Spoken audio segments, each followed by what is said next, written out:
Kaseng Kongres ha ka arpanda trik nei wiang kalapudang sngob ha ya ki palat sans pa ngut ki nongtrei party jong seng san hima sima bapher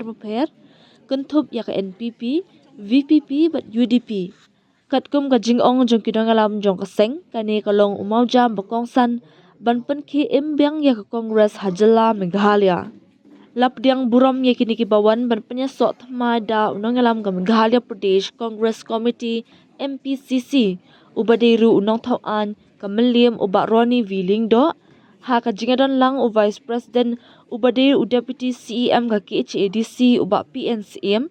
ka Working President ka Deborah Marak ha Congress Bhavan ha bakren shakila tai kubor uba Roni Lingdo ulaong bakini kidkhot ki badai na kiseng san perthei bapher kila Pyniasoh syaka seng Congress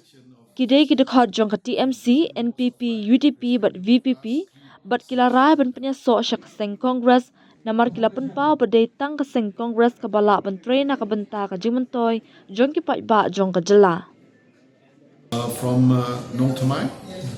from Soyong constituency, from Meghalaya constituency, and from Jirang constituency. Trinamool Congress, TMC, some belong to National People's Party, some belong to UDP, some belong to VPP, means from 3-4 parties have joined the Congress.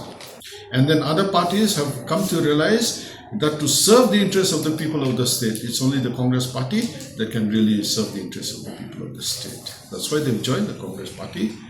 Though now we have only 1 MLA, 2 MDCs, but still they're willing to join the Congress party. That only shows, that the people would like to support, would like to ensure that the Congress party becomes stronger, strengthened, and serve the interests of the people of the state. Only the Congress party that can really take care of all sections of society from different walks of life, irrespective of caste, creed, sex, or gender.